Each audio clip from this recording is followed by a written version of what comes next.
सर्व समाजासाठी झिजणारे हे संत, पण त्यांना समाजाकडनं किती छळ सोसावा लागला.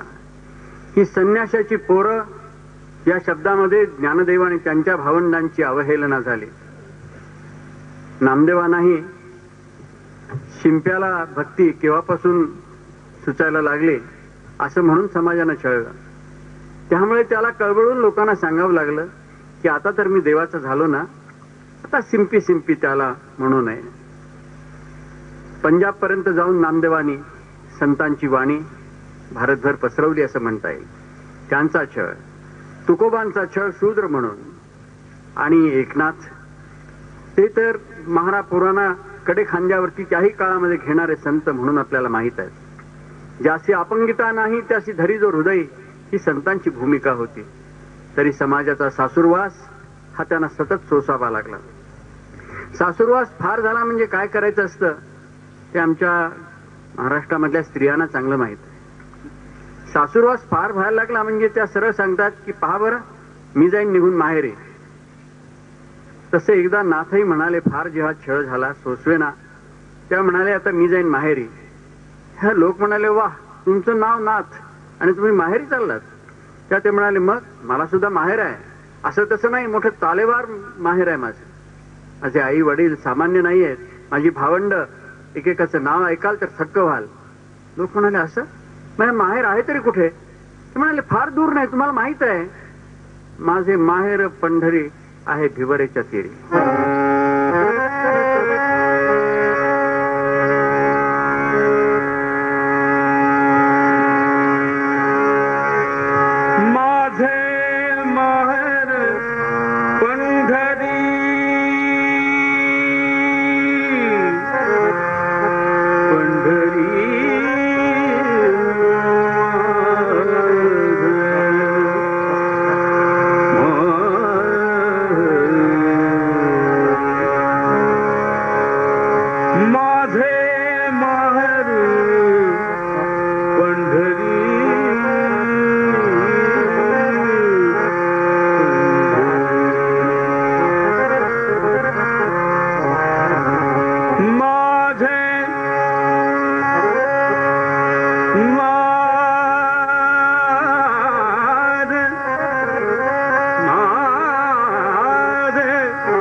पंढरी माहेर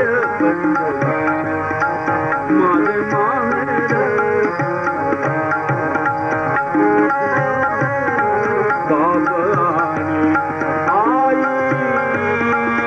बाप आणि आई बाप राणी आई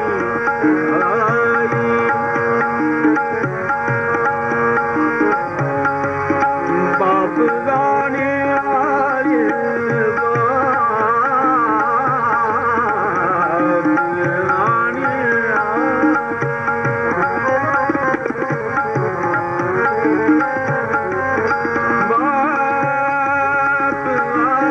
आई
लेक माहेरी आली म्हणजे तिच्या मनात काय असतं? तिला वाटतं की वडिलांनी आपल्या पाठीवरनं मायेनं हात फिरवावा, आईनं कुशीत घ्यावं, बहिणीने आपली थट्टा करावी, भावाशी गुजगोष्टी कराव्या. पण हे सगळं तिला कोणी करूच देत नाही. शेजारच्या साळकाय माळकाय सगळ्या तिथे डोकावतात. कोणी गोविंदराव गोपाळराव हे येतात आणि तिची चौकशी करायला लागतात. तिला ते नको असतं. तिला निवांतपणे आई वडिलांच्या जवळ थोडा वेळ बसायचं असतं. तर आता नाथ गेलेत माहेरी, आपण त्यांनाही 15 मिनिटं निवांत देऊया. मध्यंतर होईल 15 मिनिटांचं आणि मग उत्तर रंगाला आरंभ.